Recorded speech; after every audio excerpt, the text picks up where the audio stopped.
What's going on, everybody? It's your boy, Legendary Steve. So today is October 22nd, first day of Hasbro Pulsecon. I wanted to do a little video kind of explaining some of the figures that they were releasing or future projects, and of course, the legendary Star Wars Black Series HasLab, the Rancor, which I'm pretty sure we are all excited about. Gosh, there is so many cool things that they talked about today. I don't even know where to start, but most of these figures will be released for pre-order at 5 p.m. Eastern Time and then 2 p.m. Pacific Time. So that's just the conversion there, but I'm mainly here to talk about the Star Wars stuff, and tomorrow I'm mainly going to be talking about the Marvel Legends stuff. That's more of my thing. Have nothing against the Transformers or G.I. Joe. It's just not my stuff. Let's start this off with just some of the figures that they released. So we've all seen pictures of the Trapper Wolf. It's based off of Dave Filoni, and it's supposed to be kind of like his character in Star Wars. I did not know about that, or that was supposed to be him. During the panel, they were explaining how this was pretty much Dave Filoni's character. Super cool. If you're into the Rebel pilots, I mean, he's a sweet looking character. His box, very cool. How they have it all displayed and how he kind of slides out of the sleeve. It's really cool. He's got a wolf on the side of his helmet. It's awesome. But they were talking a lot about the vintage collection. So they wanted to release for a Hasbro Pulsecon exclusive. They wanted a deluxe Emperor in the vintage collection. He has a throne and then the back window that apparently can switch between two scenes. So the original where he's just sitting there and it's just the stars, and then it flips apparently, and you can have like fighting going on in the back, which is pretty cool.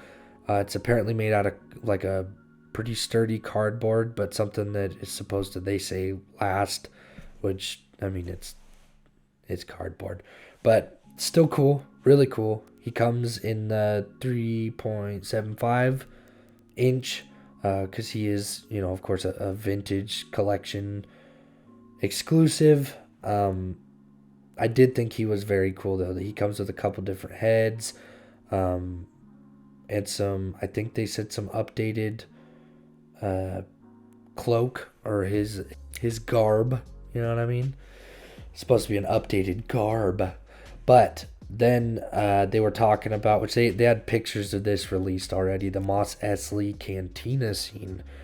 Yeah, I do believe this is a Black Series too. It's not a vintage collection, so it's bigger. They say that you can, buy a couple of them, make a bigger bar, but I mean, for the price that it was set at, I'm pretty sure I thought it was over $100 because it's 3 characters. It's the classic Obi-Wan and those two guys. I forgot their names, but it's a classic scene. Star Wars Episode 1. It was a cool exclusive. So they were talking about these specialty figures that were going to be separate from the main wave, but they were vintage collections, so they're all 3.75. They had vintage Little Annie, Anakin Skywalker. They had Mace Windu, Obi-Wan Kenobi, and Ahsoka Tano, which, I mean, you should have seen the comments during this. The second Ahsoka was announced, everyone started freaking out. Everyone was like, oh, scalpers are definitely having heart attacks right now. They're going to be all over this figure, because she's a popular figure, high in demand. I mean, I have one. I haven't done a video on it yet, but I mean, she's a sweet character. Everyone loves her. In the Mandalorian series, everyone was excited to see her in there. Kind of mixed reviews on how she looked. I thought she looked amazing, but again, popular figure. Scalpers are going to go crazy. Most of them, like I said, are going to be up for pre-order 5 p.m. Eastern Time, about 2 p.m. Pacific Time. They're going to be on sale in stores summer of 2022. Keep an eye out for those bad boys. Then they had this huge part on the Mandalorian series. They have, which I am very excited for, Mandalorian and Grogu and those little spiders from that one episode. Super excited about this one. It looks crazy cool. Having the spiders is just gonna be, it's fun. It's fun. It's a nice big pack. It is a Black Series figure, and they also later in the panel released it as it's going to be a vintage figure as well. So they did say that it was, at least the Black Series one, was a Target exclusive, which again, people are not that happy about the exclusives. It's pretty hard if you don't live next to a Target or a Walmart or somewhere to be able to jump on these. It just makes it a lot harder for people to obtain them. So that's definitely something to watch out for. They also had Mayfield in his trooper disguise, Black Series, which I thought was cool. I mean, Bill Burr's character was pretty cool. I'm not like crazy excited about it, but that's just me. I mean, if you're a completionist, I mean, there you go. You have a Mayfield character with his trooper disguise. So he does look good, I will say that. They also released Drifter Boba Fett in Black Series, which I'm pretty excited about. I've been waiting. I really, really want to see the newly armored with the fresh paint, that matte green and so cool. I want to see a re-armored Boba Fett. And I'm pretty sure that they're going to be saving that for Book of Boba Fett. He's going to come out Black Series, vintage. He's going to be all over the place. So I don't mind waiting as long as it happens, but that's what we want. Okay? Boba Fett, new armor, Black Series. They also released or talked about Cobb Vanth, the Timothy Olyphant character from The Mandalorian. I was pretty happy to see him in this series. I love Timothy Olyphant. I love his acting, and I thought his character was really cool. Very Western. He definitely fit into the whole vibe. Yeah, so he's a deluxe figure. So kind of like how we had that deluxe Boba Fett not that long ago. He's going to be like a deluxe Cobb Vanth. So he'll have the jetpack. I forgot to snap a picture of him, but he'll have the jetpack, some other accessories, and he looks crazy cool. Crazy cool. Definitely one I'm going to get. They also had the Navarro Cantina bar set, which I think was at the end of Mandalorian season 1. I think that was. Anyways, where they get, shot at in the bar. Oh, man, yeah, it looks really cool. It comes with an Imperial Death Trooper, which I thought was super cool. You can get 2 of them to kind of max out that bar. It is, I do believe, for the vintage collection, so it will accommodate the 3.75 figures. Really cool looking set. They said something about the window. It comes blasted out, but you can switch it so that it is, before it was blasted out, right? So I thought that was pretty cool. Cool play set. I'm not a big fan of the 3.75 or the vintage collection, but after watching this panel, they're swaying me. I'm not gonna lie. They're cheaper. They're still as detailed. My main thing about them was that, most of them, like, their arms didn't move. They didn't have good joints, or they weren't as detailed. But now, the further they're getting into this collection, people love them so much. I feel like they're putting more work into them. So, I don't know. I may have to start buying some Star Wars vintage collection. We'll see. They also released for the vintage collection. So how they had that Stormtrooper, the 4-pack of Stormtroopers. I think it was like $50 or something like that. Which again, I don't know. I feel like that's a little much for those figures. But they came out with a Rebel Fleet Trooper pack, and they had mentioned something about adding a little diversity to it. So they added some diverse characters, right? So you can get a good wide range if you're wanting to represent. So that was pretty cool. But they also released a couple Galaxy Edge packs. So it's still part of the vintage collection. They said that these are open for sale at Disneyland parks or the Disney shop. So if you go on there, you can get the Galaxy's Edge 4-pack, which comes with, it's a first order Galaxy's Edge 4-pack. General Hux, the Mouse Droid, an Astro Droid, and an AT-AT driver, which, I mean, he does look pretty cool. They also had a Droid Depot pack, which I thought was pretty cool. Again, part of the vintage collection and available at the Disney shop or Disneylands or Worlds at Galaxy's Edge. It included a pit droid, Babu Frick, which who doesn't love Babu? A BB unit, CB-23, who's black and red, I think he is. He's pretty cool looking. A KX droid with some cool paints on him, and a battle droid, which I thought was pretty cool. They also came out with a Galaxy's Edge creature pack, and it had monkey lizard, porgs, those bat things, which I totally spaced their name, and then boglings, which, I mean, if you're into, you know, making these little scenes, these creature packs, first order packs, Rebel Fleet packs, droid packs, I mean, they're all just to help you make the aesthetic of your, you know, your scenes and stuff like that. I thought it was really cool that they're kind of branching out in these little packs so that people are able to display a wider array of things, you know. They also talked about, which I thought was crazy cool, some new lightsabers that are coming out. Leia's lightsaber from the last Star Wars movie.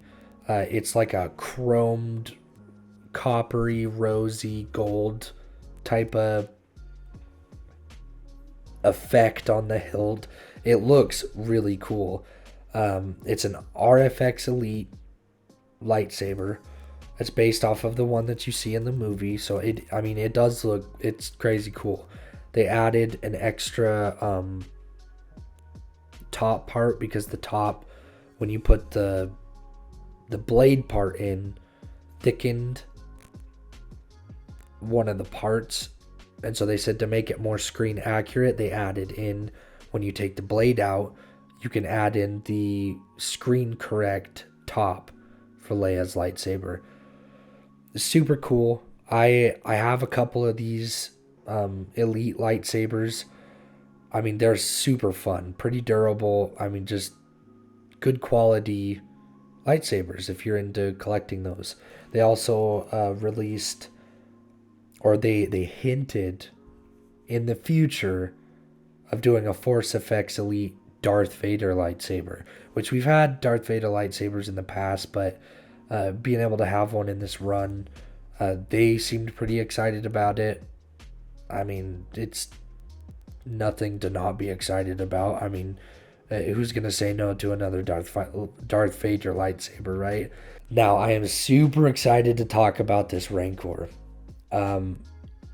They did set the release date to spring of 2023, so that is a good amount of time away. I think they said they wanted to set it for the 40th anniversary of Star Wars, just to make it like a good reveal, which is fine. I mean, I don't mind waiting for a quality product, but having the Hasbro or the HasLab Sentinel have its problem with its knees, you know, I feel like I speak for most everyone where I say I'm hoping that everything goes really well, because if we're going to spend the type of money on these figures, you know, you want them to work. The price point of this Rancor is set to $350, so it's less than Galactus, which is cool. To unlock the Rancor, they need 9,000 backers, and the deadline is December 6th,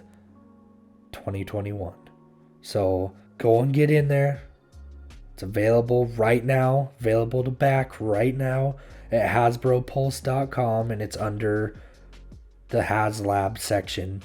Pretty easy to see. They did talk about stretch goals. They said they had two, one at 11,000 backers and one at 13,500 backers, so 13.5. I looked at it at 1204, so this was like pretty much right after they were talking about it. We were already at 638.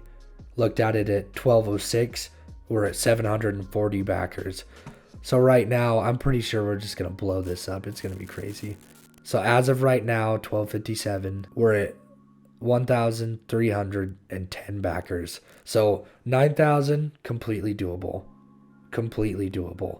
So, I mean, we got to back this. I want to get those stretch goals. I mean, seeing as how Galactus went, they kind of did like, the fans really backed it hard like the last couple hours or whatever, or a couple days. I have no doubt that we will get this backed. I'm super excited for it. I'm a little sad that we'll have to wait a bit, but it's not too much longer. And hopefully, you know, if you back the Galactus, you'll have that to kind of distract you until this comes out. But as of right now, 1,300 backers, 9,000 is their target to unlock it. We got 45 days to get this thing going. But yeah, go back this thing, man. It looks crazy cool. They were talking about like how wide it's supposed to be. Its span, it's from fingertip to fingertip, is 42 inches wide. I mean, that's crazy. It's like bigger than the Razor Crest ship they put out. He can reach up to about 72 inches tall. So I mean, he's gonna be around a little over 2 feet. But reach, you know, he's pretty up there. Dang, I mean, he does look really cool. They were talking about some of the details, like the earring on this guy, the little drool, and being able to move the drool around, which, I mean, like I always say, it helps add to the aesthetics. It's just cool, you know? I mean, if you grew up on these movies like I did, I mean, this is just kind of a must-have piece. It's not too expensive. I mean, for a toy, I mean, it is. It is crazy. But this is a once-in-a-lifetime opportunity to get something like this. And if we keep backing these, you know they're going to have cooler projects coming down in the future. There's no doubt in my mind that this will be backed. But looking on the website, they have the first 2 tiers. But they also have 2 more. They do not say what the goals are, but it just says stay tuned. So we could possibly have 4 extra figures, maybe some accessories. I mean, you know that the Rancor handler's got to be in there. That's got to be one guy. Maybe one of the Gamorreans or a Luke figure, you know? I don't know. I'm just excited. So stay tuned. Hasbro Pulsecon, October 23rd, so tomorrow, Saturday. It starts at 11:05 a.m. Eastern time. Pretty sure it's 8 o'clock in the morning Pacific time. Don't quote me on that. Should check that before I made this video. But they have, starting off in the morning, they got G.I. Joe Snake Eyes Home Entertainment Celebration. Then G.I. Joe Classified Series product panel, Avalon Hill panel, Fortnite panel. If you're super into Fortnite, definitely tune in then. That's at 12:25 p.m. Eastern time. Then they got the Nerf panels. Actually kind of excited about that. They got the Magic the Gathering panel, and then the panel that I am most excited about for this whole Hasbro Pulsecon is the Marvel Legends product panel. Boys and girls, 2:05 p.m. Eastern time. Be there or be square. If you miss today, no biggie. Don't miss tomorrow. Marvel Legends. Can't wait for that. Super excited to see what they revealed. Stay tuned. I'm going to try to do a video on that tomorrow as well, just in case you missed it. But yeah, thanks for joining in. I mean, please like and subscribe. Hit that notification bell because apparently we need that. You know, don't miss any of these videos. It's me, your buddy, Legendary Steve. Anyways, but yeah, drop us a like, give us a comment. What was your favorite thing from this Pulsecon? I mean, there's so much they threw out there. Give us a comment, talk with us. Let's get this community rolling, get it a little bigger. And remember to be legendary, my friends.